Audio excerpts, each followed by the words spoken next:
You know that song. Hey, we normally start with a different song, but today is a special event. Today is a special topic that started on Sunday. So if you did not watch the Sunday show, that was the appetizer for the real meal today. Hey, Josh Tovar, Park Principal of Memorial Pathway Academy in Garland, IZ, Garland, USA, ready to rock and roll for this caveman who still uses a yellow pad, his abacus, his protractor, to learn a little bit more about AI because you know what? I am the rule. I'll put money on that.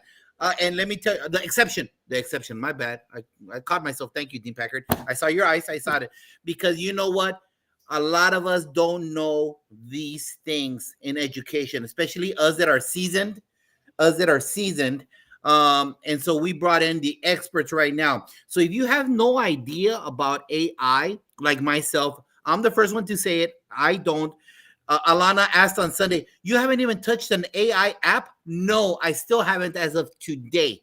And so the question is out there, how many more educators are out there that feel like I do or are lost with it? So we brought a panel of experts today to do a basic 101, basic questions for cavemen like me. So we need part of your input. We need you to be listening to this on the rebroadcast, on the share, to be part of the learned group that becomes and takes this technology to the next level. So if you're in Hawaii or you're in Alaska, if you are in New York or in Florida or anywhere in the 48, we really need you, especially if you're as lost as I am with this AI thing. What about that, Dean Packard?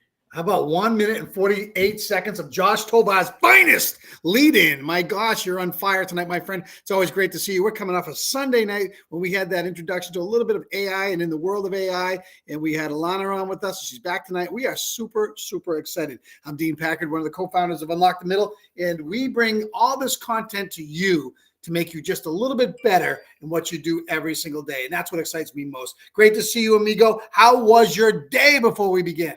My day's awesome because we're about to tap out on Friday. I know a bunch of you are going to keep on working, but you know we're going to finish strong. We're going to finish graduating kids at Memorial Pathway Academy and teaching them English so they're ready for the real world. So we're ready to rock and roll with the last 2 days of success. What about you, Dean Packard? It was a great day. I'll tell you what, every day is a journey. Every day is an opportunity to make somebody else better around you. And that's what Leadership 101 is all about. And tonight, we're going to try to increase that ripple effect across the country and introduce some AI concepts. Let's go. Let's bring our expert panel in.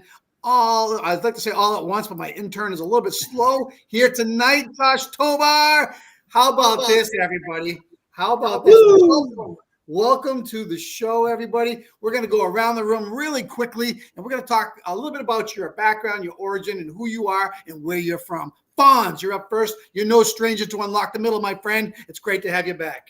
Excellent. Thank you so much. I appreciate being here as a 3-time guest. This time it's an honor to be here with you all, and it's wonderful. Thank you so much. My name is Fonz. I am a podcaster. I'm an instructional technologist here from deep South Texas, south of San Antonio. There is still some Texas south of San Antonio and Austin, and that's where I'm located. Been in education for 17 years, master's in ed tech, working on my doctorate, should be finished in a year, God willing. And I just absolutely love to help people and especially learning new concepts. So today's show, AI 101, definitely right up my alley. So thank you guys for the invite. You got it. Let's shift gears and head up to the Northeast. Alana, welcome back. Sunday night was a rock star performance by you.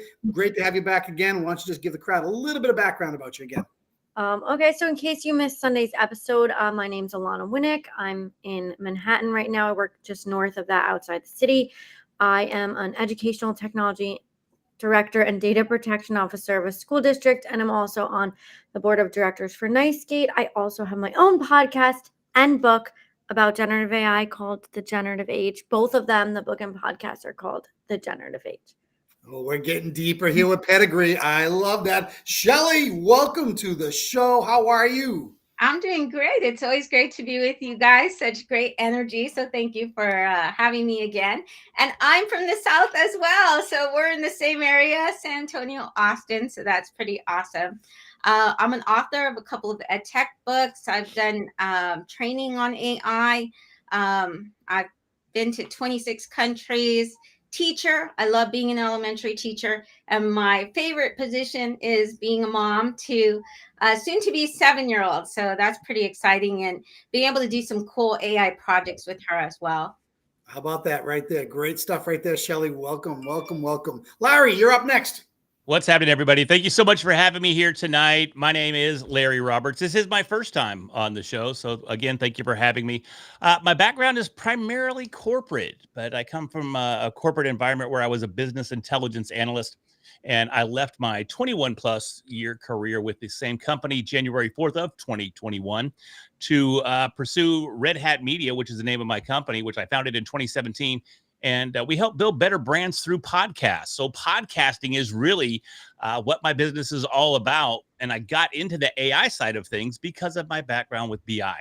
But I started using AI for content creation and streamlining podcast workflows, and it led me to this point today. Awesome. Well, welcome to the table. And I'm sure this will be the first of many times coming back to us. So thank you so much for being here. JT, you're up. So don't go too deep into this, all right? Because there's other questions that will go deeper. But right now, let's start off with Shelly. Shelly, when did you first get involved in the field of education, but with AI? What was your first event, assignment, whatever that has to do with the field of education? Well, this is going to sound kind of crazy, but actually, it was quite a few years ago, about 4 or 5 years ago. And it was with very young learners, K through 5th grade. And it was actually machine learning. So a lot of people don't realize like AI is part of machine learning. And my students were doing things with code.org. And basically, we were teaching the machine so that it is this smart right now. So you can thank all my elementary students back then for all of their training on Google and things like that. So that's how I got started with AI. Thank you for sharing that. And we'll dig deeper into machine learning in a little bit. But Larry, how about yourself? Yeah, from an education perspective, I don't have a ton of experience in that arena. But from an AI perspective, it was back when we started leveraging the Microsoft BI suites for business intelligence and data analytics. And we were leveraging some AI concepts through those processes. And that's where it was probably 6 years ago was the first time that I was introduced to it. And that's where I started seeing the power that it brought to the table for you. So when the AI, and we'll just call it a social experiment, because that's essentially what we're going through right now. When this really kicked off hardcore back in November of last year, when ChatGPT became available, I knew that there was a ton of potential there and just jumped in feet first and have been hard at it ever since. Awesome. Fonz, talk to us. Yeah, very similar. 2017, when I first got this position as an instructional tech and going through Google Teachable Machine and looking at all the AI experiments that they had in the classroom too as well, using it a lot with coding and so on. So all it took was just one TCA visit in 2018. And from then on, I just took off with it. And then, of course, the big hit before ChatGPT released, I was actually doing a training on AI and AI in the classroom and the way we've used it with our kindergarten learners using Teachable Machine to learn shapes and so on. And then, of course, AI or OpenAI opened up. And then after that, it was just a craze where I even did a podcast interview with ChatGPT, which is great. And it was a very downloaded episode. So it was great to do that right in the very beginning and obviously still continuing to learn and just enjoy the process. So it's been great. Awesome. Hey, and along the way, guys, I know that some listener in Nebraska right now might be listening and can't ask this question. So if I ask you something, I'm asking for us that are uneducated. What is TCA? Oh, TCA is the Texas Computer Educators Association. Okay, got it. Thank you. Alana. So I'm going to go a different route just to be different. I'm going to talk a bit because, it could be about generative AI or machine learning, but I'm going to just use just AI in general. And I guess I use it a lot for assistive technology to help students learn how to read and write that maybe have any number of learning differences. So I'll just take the assistive technology route, like Grammarly or dictation or spell check. We've been using those things for a very long time, and a lot of people don't know that they're AI, but they are. So I'll just be basic. Well, awesome. Thank you for the introduction there in that capacity. Fonz, I'm going to start off with you right here. Can you give us the audience a little history of AI, the history? Let's bring this back a little bit. This is a tough one. This is a loaded question. Yeah, that is a loaded question because, oh my gosh. Okay, so first and foremost, artificial intelligence, it's really just an algorithm. At least this is what I've learned. Now, I don't know exact dates. I don't know all of that. It's just like, hey, it's just part of my day to day. But one of the things that I do tell teachers is, believe it or not, a lot of the applications that we're using in our classrooms, a lot of the platforms that you may be using for math, for reading, and so on, a lot of them offer sort of like a diagnostic exam that you do. And then, of course, it'll kind of prescribe a learning path. So that's what I tell teachers. It's really just a fancy linear equation that's going to go ahead and work depending on the input that you're working with.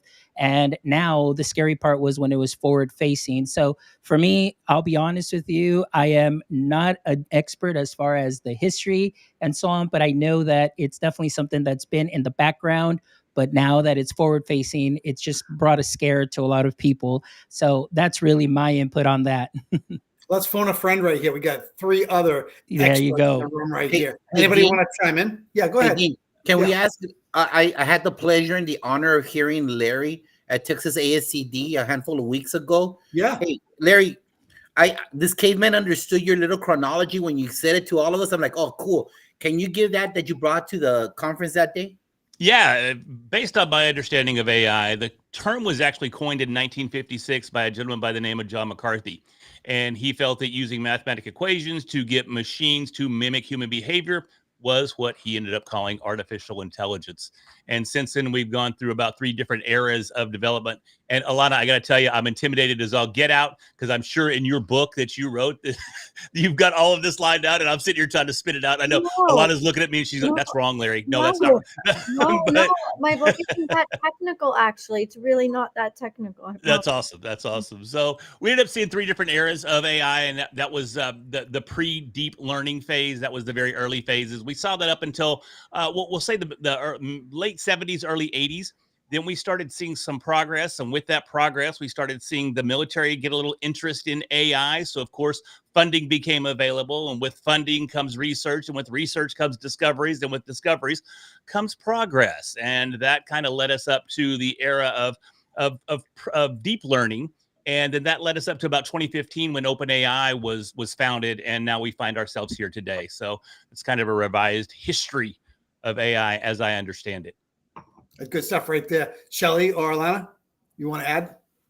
I would just say, I think a lot of people, you have experience with it, the movies you've seen, one of my favorites was Minority Report, and, just the cool thing. So it's been there for such a long time, and we've seen it in, a lot of movies and things like that. But I love that history you just gave. It was amazing. I didn't even know it was since 1956. I think you said that too. That's pretty cool. Again, you find out this stuff, and it's such an infancy phase for all of us in education, especially some of us who haven't used it yet down here. Okay, so that little bit of background is so important. You're talking about generative AI, so I think we need to differentiate.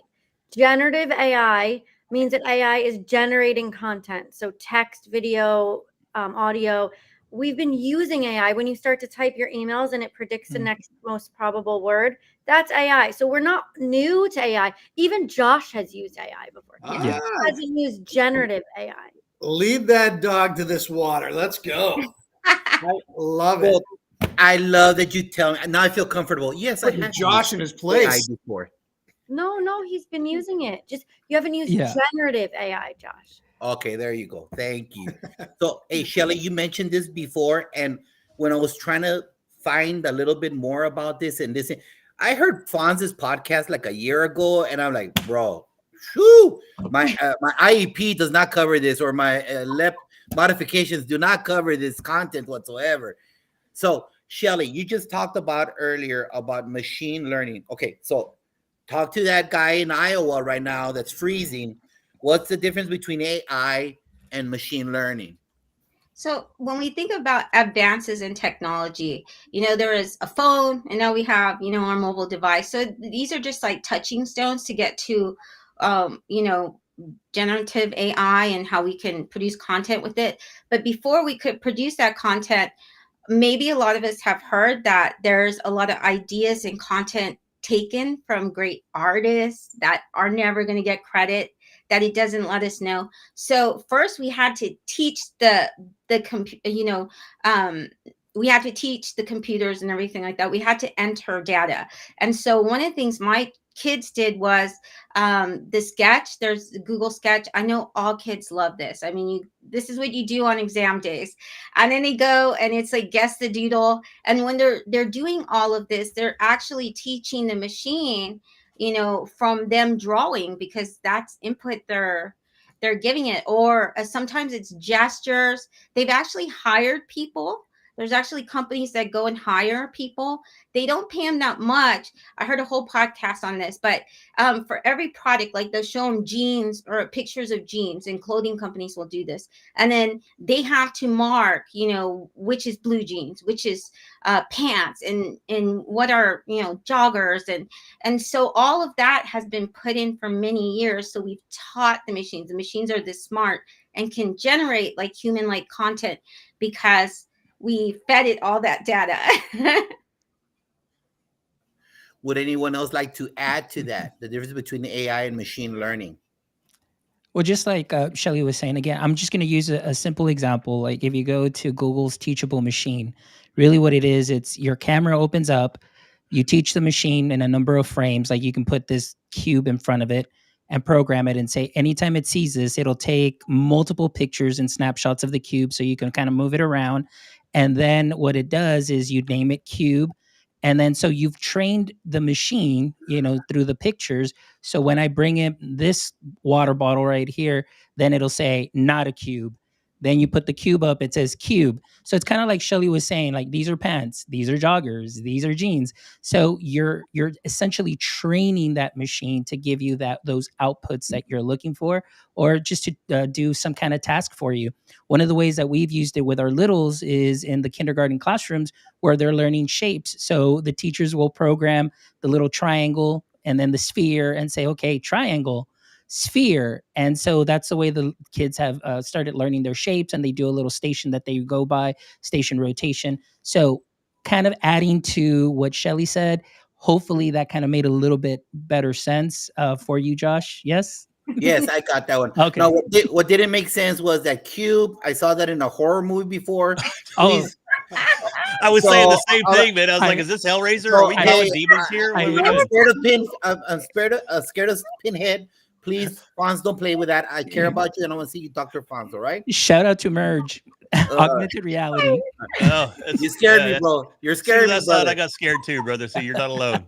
It is what it Dean is. Packard. Hey, listen. All right, my question is pretty simple here. When did you start seeing AI enter public education? We'll start with Alana, and we'll work around. Well, what form of AI are we talking about? Well, Are we talking about generative AI or like any form of AI? I would say any form, and you've already touched upon that with Yeah, Grammarly, and you touched upon that with other algorithms that were being Yeah. used. But let's talk about that and where you see the lens of this coming into play. I mean, I think we've been using AI with, any type of predictive text generator or dictation or, I mean, it's been most assistive technologies are AI, like most of them are. So I think, people, there was a whole thing like, should you use spell check when we first started typing? And then there was a whole, should we not use it? Kids aren't going to know how to spell. And now it's built into our phones. So I think, with generative AI, it's going to be the same thing. Right now, everyone's freaked out about it. And it's just going to be normal. It's probably going to be built right into Word, right into Google Docs. Well, it already is. I don't want to Yeah. say probably. You've It's already got already there. Copilot in Yeah. there. Yeah. It's already there. Sorry. But I think it'll be much more normal that's how they're going to, like Microsoft has Copilot. They're going to just have a Copilot for everything. And the AI is going to be their Copilot through their work. So I think it's been around. It started probably, with the spell check and the predictive text and dictation, and it's going to carry through to every single thing we do. I think every single thing. You want to take that another level, Larry? Yeah, I just think, and Alana nailed it in the fact that what we're hearing about so much these days is generative AI. But generative AI and AI are synonymous with the public of just being AI. So there's a significant education component to AI that's missing for the general public. And that's what people are missing. I've done a couple of spots on local television here in the Dallas-Fort Worth Metroplex, and people are thinking that AI is the Terminator. It is. It's going to take over, and it's going to eliminate the entire human race. And that's not even remotely close to generative AI. And all the tools that we're using, whether it's Bard or whether it's Chat GPT or whether it's Claude or any of these other generative platforms, that's all a subset of AI. Just like you were alluding to earlier, Josh, you asked about machine learning. Machine learning is actually a subset of artificial intelligence. So there's multiple levels to AI, and machine learning is one component of that. And generative AI platforms that we're using today are also another subcomponent of AI. And I think, again, we just need to educate the public to the fact that, yeah, it's been here and we haven't been scared. Matter of fact, we've loved it. It's been very helpful in several aspects of our lives. And once we start realizing that, and once the public gets brought up to speed and understanding that it's already been a very, very centered part of their life, I think they're going to be much more receptive. Yeah, it's definitely evolving. There's no doubt about that. Let me ask you this subset question, and we'll go with Shelley and Fonz and Alana and Larry. You can chime in on this. Most school districts are either using Google as their platform or Microsoft as their platform. This is a loaded question for all you out there who are wherever we're at. What is the easiest transition to AI? Where is AI fitting in the best? Which platform? And who wants to take that? Go ahead. Wow. I'll go ahead and just start with my experience, and that's really a difficult question depending on where you're at, because also the age restrictions. Like, for example, our district has ChatGPT closed down because of the age restrictions. You have to be 13 years or older, and then of course parents will have to sign, a form because of the data and data privacy. So it all depends on the campus that you're at. I know it's open for our teachers, it's open for administrators, all the adults. But not for the students. However, there are a lot of apps or applications and platforms that are out there in the education space that are FERPA, they're COPPA compliant, and they're meeting all those requirements. Because I know in our district, and again, this is going to vary for every district, we are very, very cautious with the platforms that we use. And if you do not have a certain, one of the alphabet soups that we call them in tech, we will not even touch you with a 10-foot pole because we really care about that data privacy. So again, each platform will have their own AI, like Alana alluded to. You have Microsoft Copilot. For Google, you've got Bard. And then, of course, you've got the other plethora and myriad of Chat GPT wrappers that are out there and other platforms that are out there that can help in the education space. And even the platforms that we're currently using, like the IXLs, that offer diagnostics, trying to close gaps, assistive technology. So it all depends. There are a lot of platforms that are, device agnostic, they're platform agnostic, that'll work well, but it just all depends on your district. And that's why that's a very difficult question, at least from my experience and what I've seen. However, I turn it over to our wonderful colleagues here and see what their experiences And are. the reason why I asked the question is we are a Microsoft school right now, and we're looking at whether or not we're going to evolve to Google as our platform. Why can't you both? Well, that's a really good question, and you can have both. Okay, do so both. I have both. I have a Google domain and a Microsoft domain, and they're mirrored. So it's the same account, same password, same thing.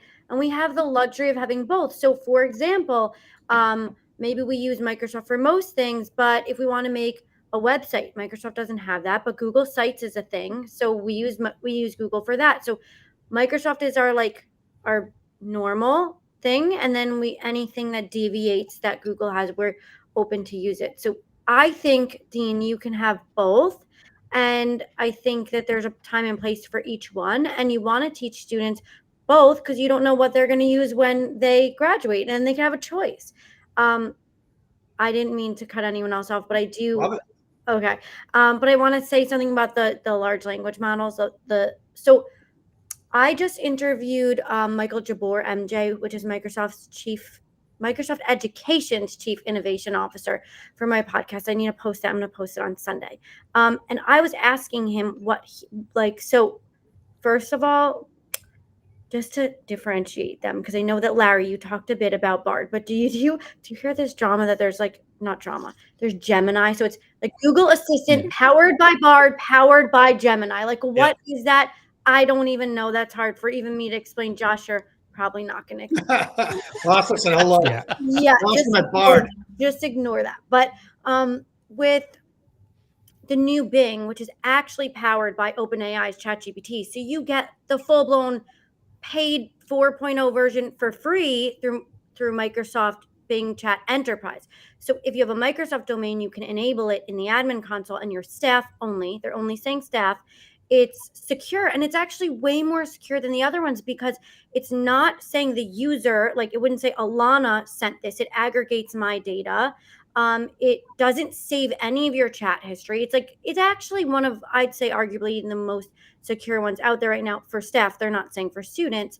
But I did ask MJ when I interviewed him when he thinks it's going to be available for students. And he told me that they're going to roll it out first with college students, probably in the spring, and then so on and so forth. And if you have Microsoft and if you've seen some of the accelerators like Search Coach or Reading Coach, they're going to probably have like a prompting coach and help students learn how to prompt engineer the right way, right within the platform. So I thought that was pretty cool. So more options, the better.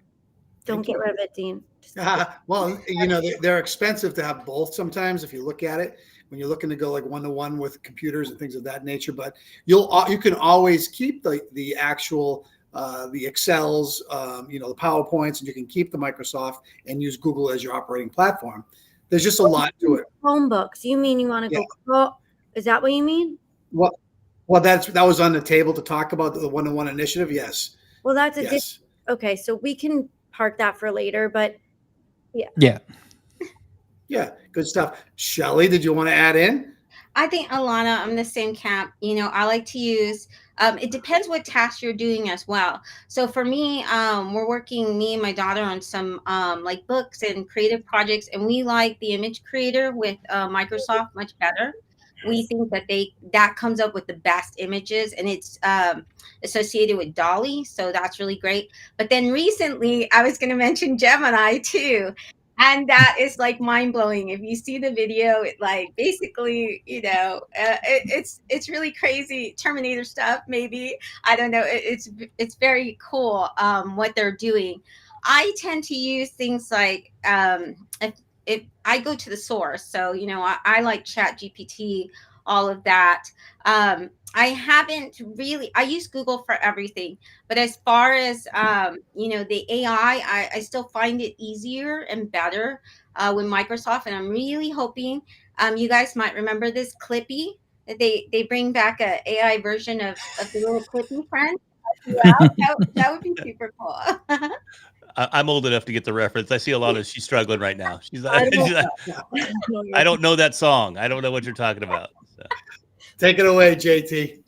Well, after that last question, at the end of Beetlejuice, remember when he took the little paper away from the shaman and he sprinkled the little magic dust and his head became little? That was me right now. I just and I make that as a point that, like I said on Sunday show, I would bet a mortgage payment that 90% of Americans don't know where the Ukraine is or where Israel is.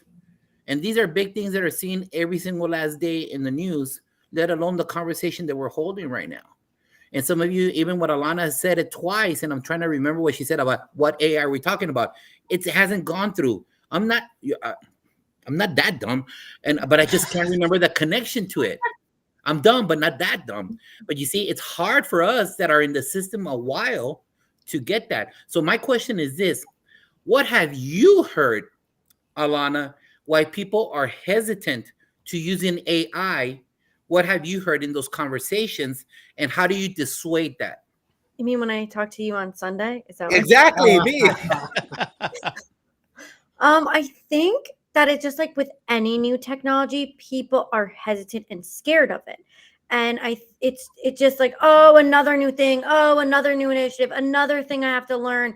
And I think a lot of those people haven't tried it. And I think once they try it and once they realize that it can actually save them a lot of time, then they might be more likely to use it. But I think they're just thinking, oh, it's another new initiative. And I think we've all had this massive catalyst of the pandemic happen to us. And I think people were technologied out. They're like, get the technology out of my room. I just want to not look at a screen for a minute. And I think that they were a little bit, it was a traumatic. The pandemic was traumatic, and now you're telling them we're basically having an even bigger catalyst of change with AI. I think they're just traumatized a little bit. Okay, valid point. Larry, what about you? Yeah, I see a couple of different perspectives. And while I agree with Alana, I also see people are afraid of being replaced.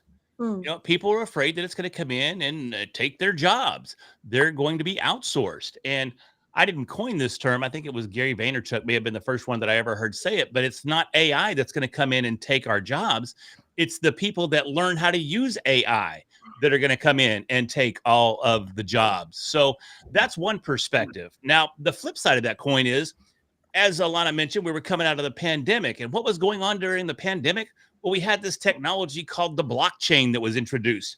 And we had all the NFT bros that were coming in and trying to tell us about NFTs and how they were going to change the world. And then the bottom fell out of the NFT economy. All these NFT millionaires lost all their money. And those like myself that never really even got NFTs, I got into it just enough to get most of mine stolen. But, it left a bad taste in your mouth. And you're like, okay, this is just another tech fad that's coming in. But the difference with generative AI is that, in my opinion, it passes the mom test. So if I go to my mom and I show her ChatGPT and go, Mom, what do you want to know about? And I go, okay, let's ask ChatGPT. We just ask ChatGPT like we're having a conversation. And she goes, oh my gosh, that's amazing. She could get it. It passed the mom test. So once we get people to realize that generative AI, ChatGPT, Bard, all these other tools can pass that mom test, I think they're going to be much more receptive to it. Thank you, Larry. Shelley? Well, I think some of it is the bad press. So, like Larry mentioned earlier, the first thing you hear and get images of is like, Terminator, things like this. And there's actually organizations that are coming out to prepare for that reality. So, I think for some, it seems like it's very far out of reach, even though, like Alana was saying, we use it all the time. It's been there for a very, very long time. But one of the things too is, especially with educators, and this is something that came out that kind of got them very hesitant, was the fact of the first news that came out was cheating. That's what you heard about, plagiarism. Oh, these kids are going to be cheating and using it. And I'm kind of from my students, we do a lot of hands-on projects, things like that. But if a student cheats, there's an underlying, reason there. They don't just decide, oh, I don't want to do my work. I don't want to learn. I don't want to do this. There's always a reason there. And I always think we should look at that. But I think a lot of teachers are very hesitant because that was the focus. And how do we prevent them from cheating?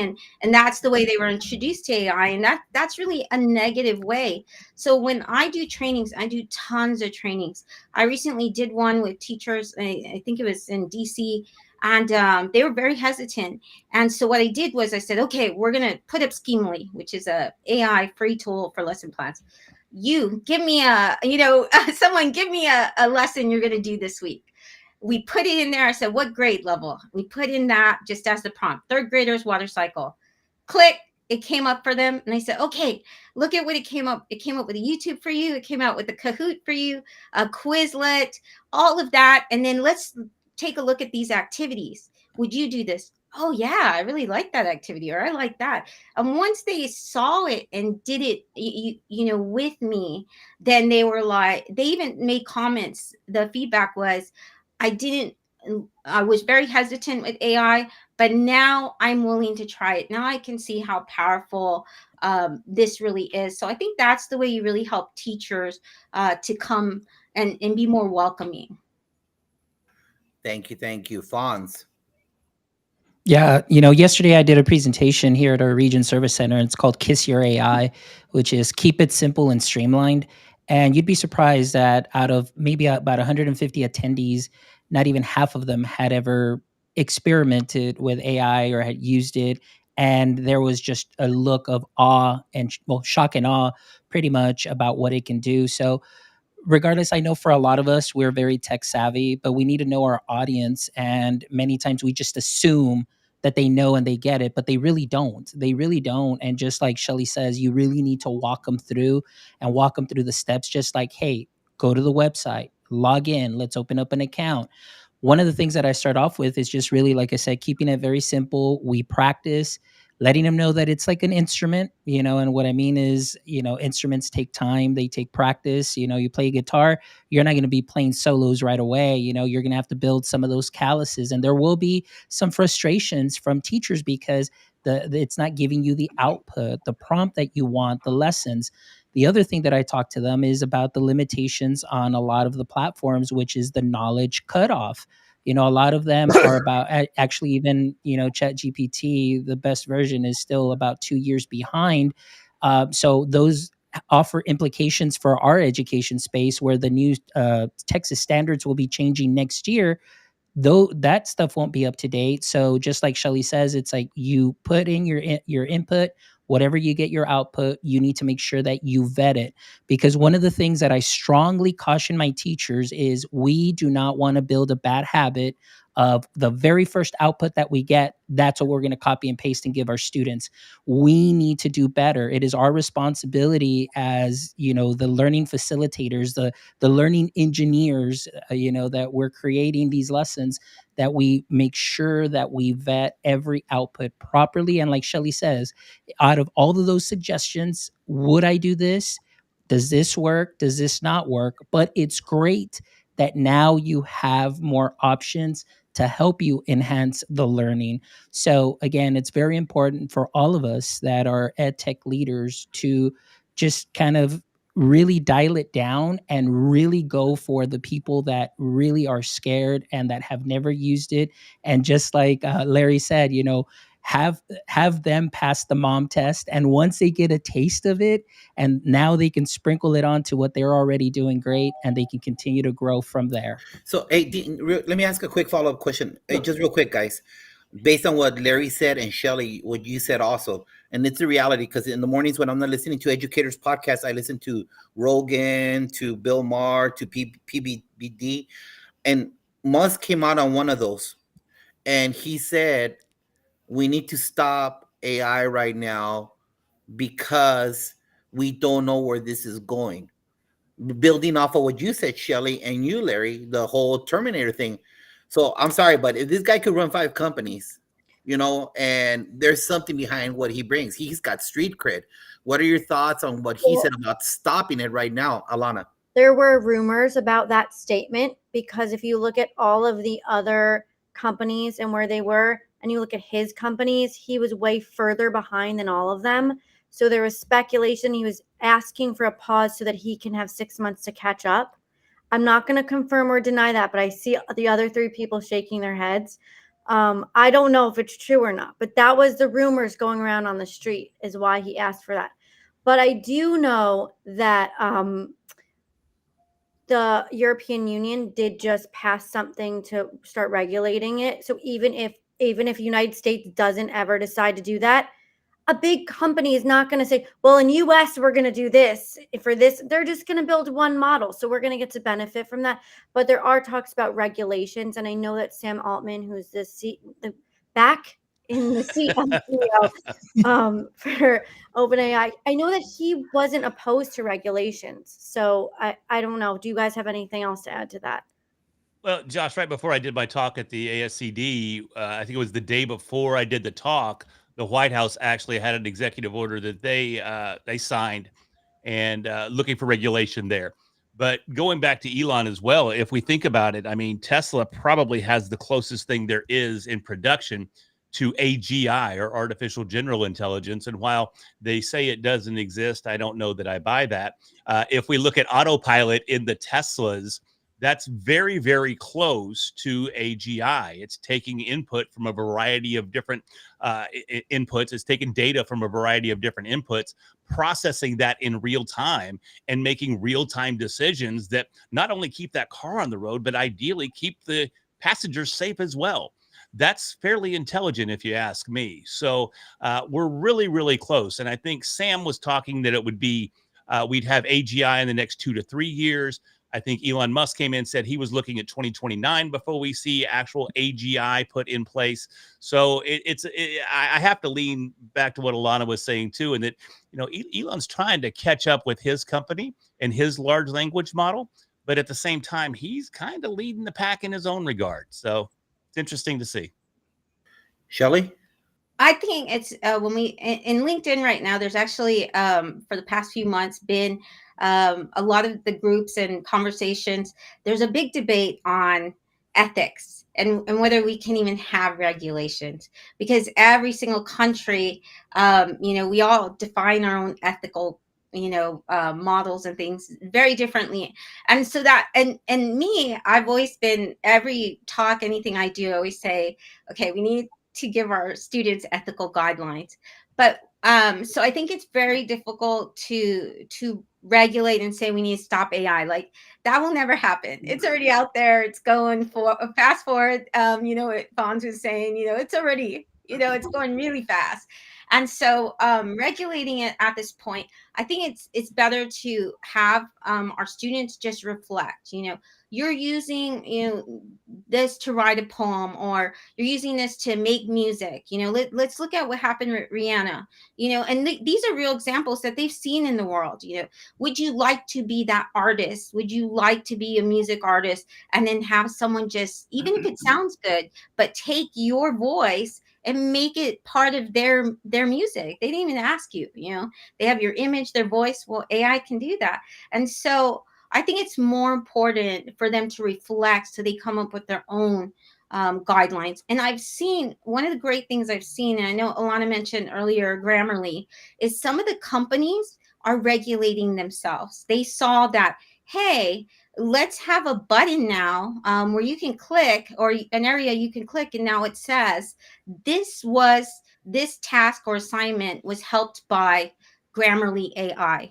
And so I think a lot of companies are taking it on their own accord, and I think that's pretty exciting. Fonz, anything to that? Yeah, actually, like I said, and I agree with what everybody's saying. I mean, the AI is here. Will it stop? It probably won't. We've already opened that. But I agree with what everybody said as far as the ethics. Now, again, every country is going to do what is best, or in the best interest of everybody there. But I agree with 100% with what Shelley was saying. Is like, we need to teach our students ourselves how to use this properly, that digital citizenship, that digital literacy, and how to use these tools in a way that is not going to be causing trouble, that is going to get them into trouble. I know one of the big talks right now is election season's coming up, and the amount of AI videos that will be probably put out, and is this right, is this wrong?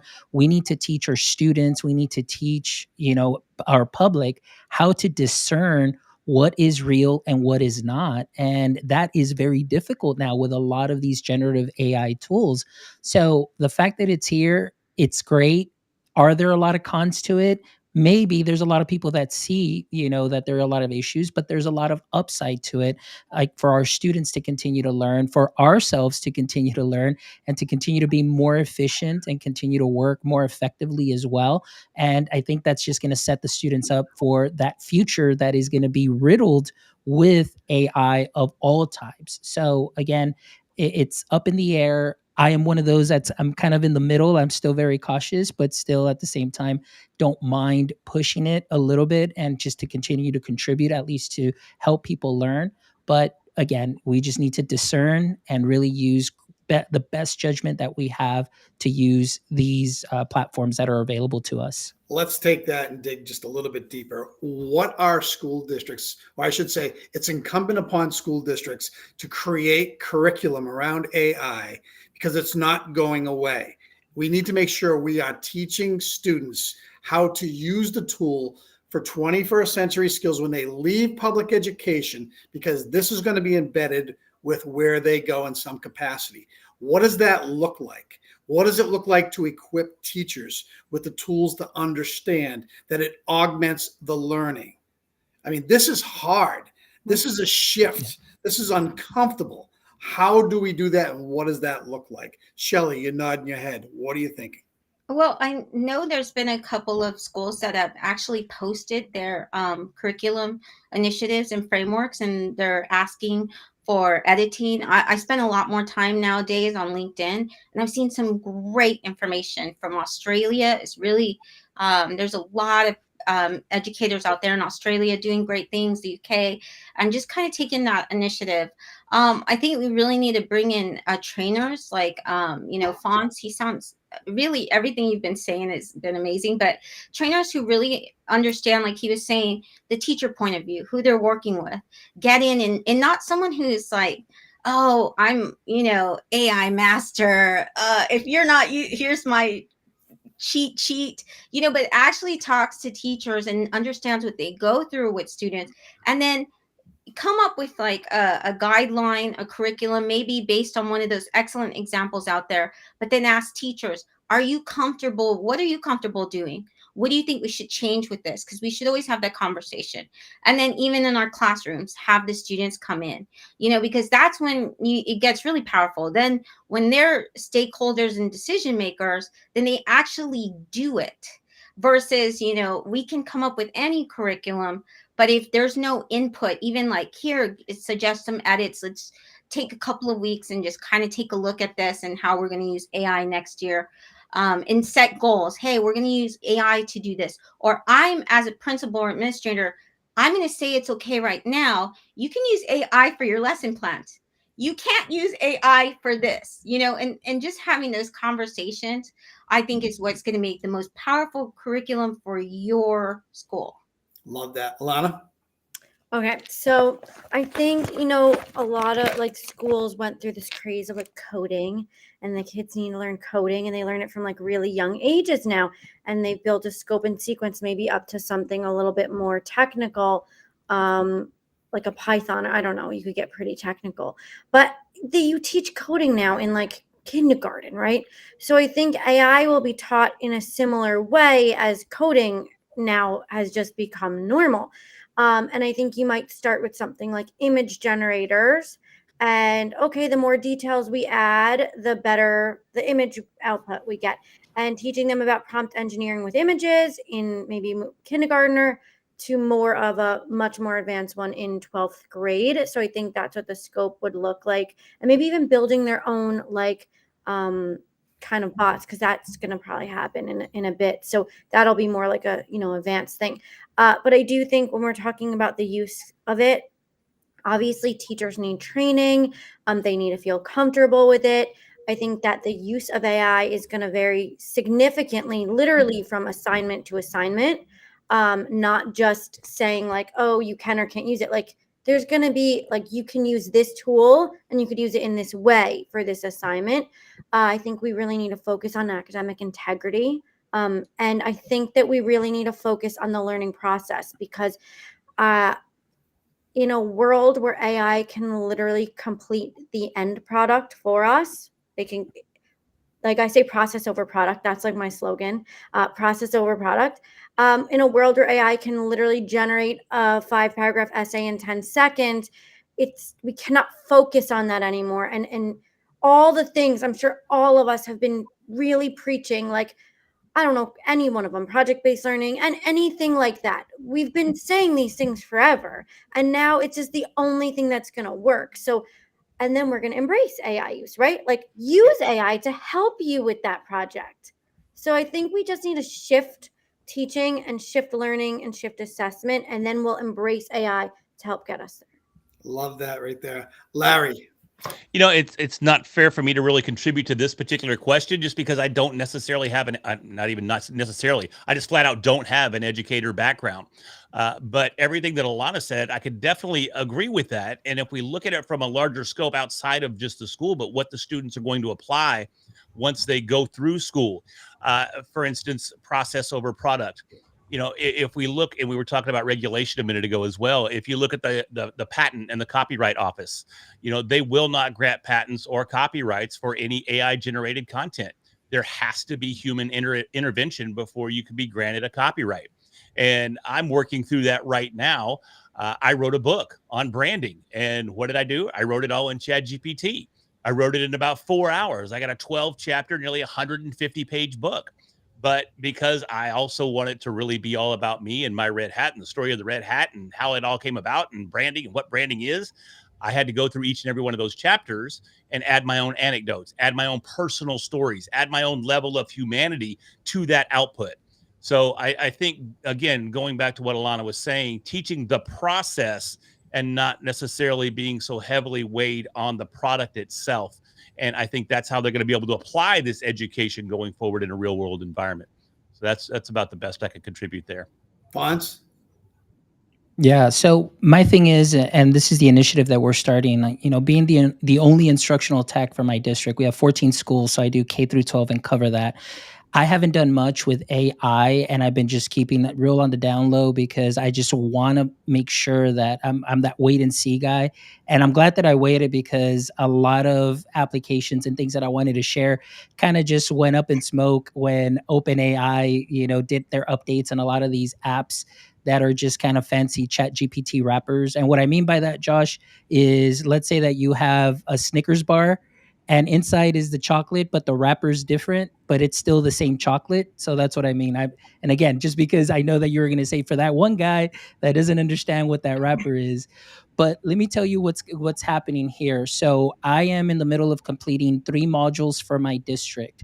So it's going to be something that they can learn on their own time at their own pace. The first module is just I want to tap into the human intelligence first. So I want to get them up to speed. And so they're going to learn ChatGPT, the basics of ChatGPT. The second module is going to be the creative tools that they can use, such as Canva, Adobe Express, things that they can use to create and help. And with students, are having it available for students, how they can create with that. And then the third app will be other platforms that are more teacher facing to help them be more productive and more efficient. So those are the 3 modules that I'm working on that will give them CPE credit hours, which will kind of entice them so they can go ahead and get those hours, but they're learning at the same time. And along with that, I'm doing lunch and learns where I'm going to go to every campus. We're going to buy them pizza. We're going to buy them some, refreshments. They sit in and they can ask questions. We're going to go ahead and go through some of the modules and review with them. And it's a time where I can create that safe space for them by grade level that they can really just say, hey, Mr. Mendoza, you know what? This is way over my head. And then I get to know my audience. I get to come back with that feedback and say, okay, now I know how I can reformulate this module or create something different for them. And again, it's really the goal is to include all of them, but also working with our parent liaisons in creating, including the parents within the conversations. And oftentimes what happens is I feel that school districts don't do enough to communicate with parents what is happening within the school districts and even just the platforms that the students are using, how to walk them through, get them familiar where they can find them. So that is coming January 8th will be that first day when we come back from Christmas break. And from then on, it's just going to be just the AI roadshow with Fonz.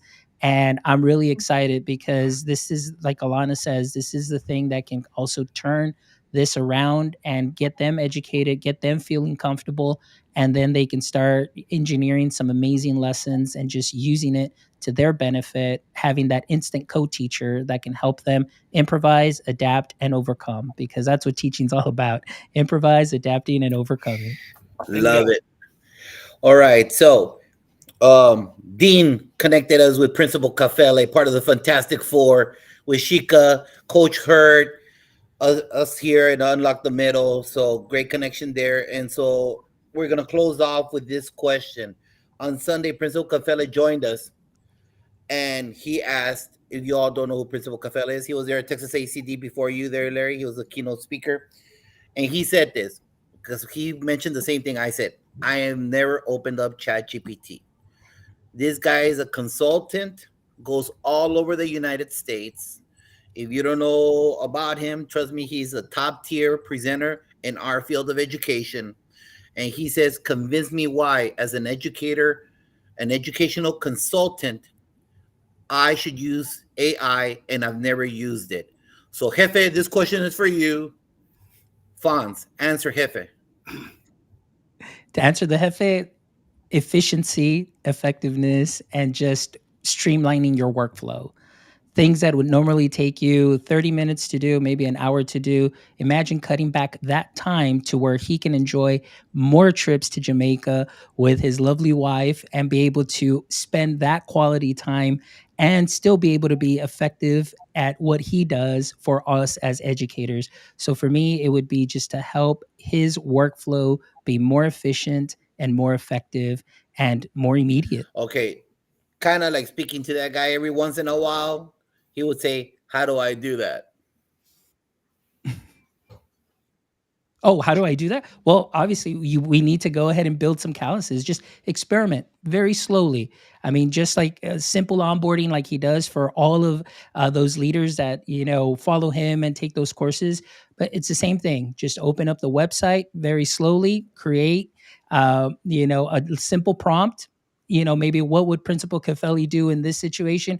Put something in there, have a conversation, and just simply start from there. Keep it simple. Keep it streamlined, and I promise you that it's like Larry says, once it passes the Principal Cafelli test, it's over. You're going to see him just boom, go to the top. Larry, talk to Principal Cafele. Yeah, I mean, Fonz actually took all the good answers in all honesty. But no, what it does, it opens up accessibility for students as well. If you have students with learning differences, AI is going to give you that opportunity to bridge that gap. And I think that is something that's extremely significant from an education perspective. No longer do we have to talk to an entire classroom. Now we can talk to individual students. We can build lesson plans for individual students and connect with them where they are at.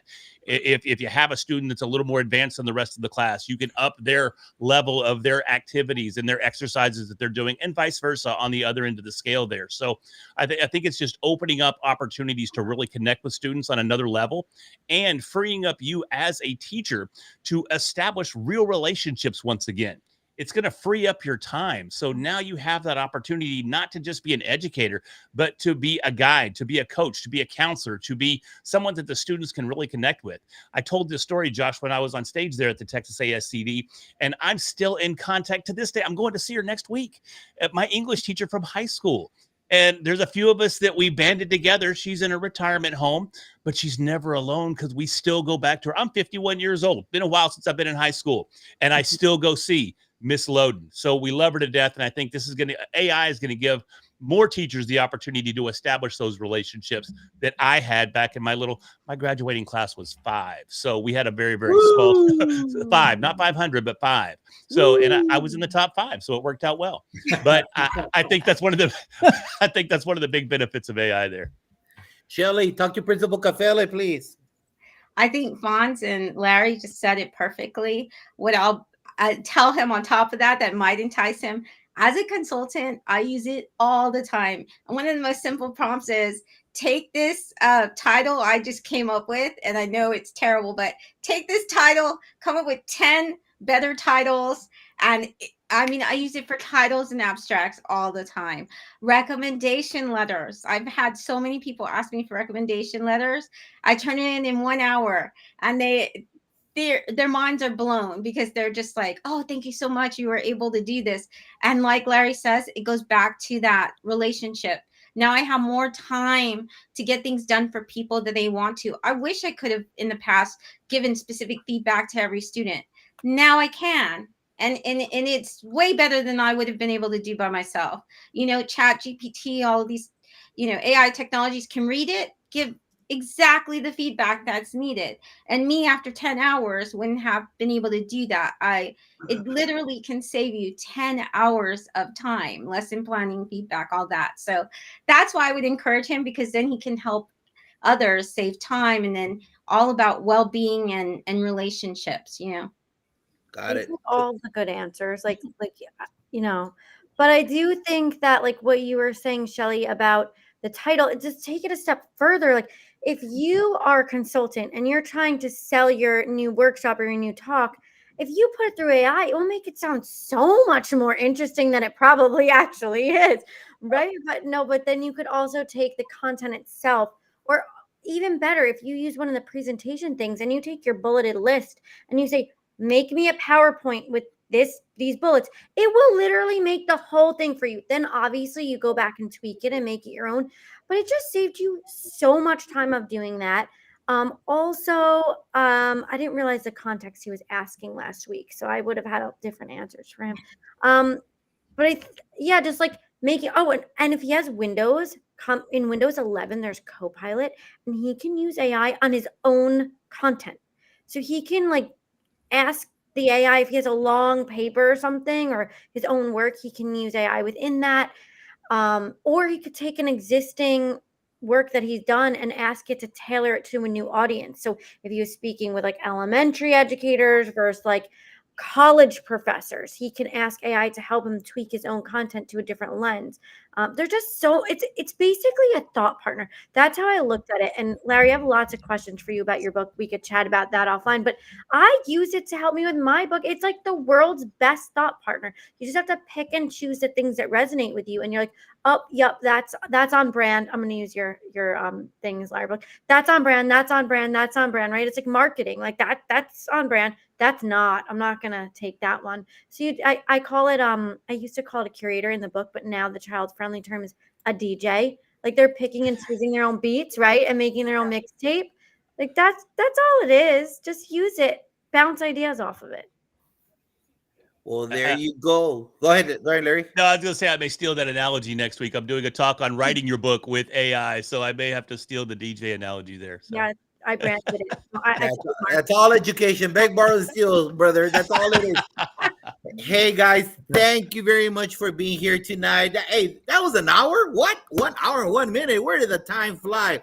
Great job, everybody, for being here. We really appreciate you.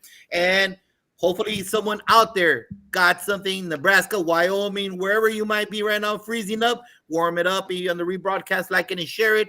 And we're about to tap out the flagship show. It's not over. It's not over, Dean Packard. He was able to get us Joe Sanfilippo. He got us Joe Sanfilippo the last Sunday before going to a 3-week hiatus with the best of shows.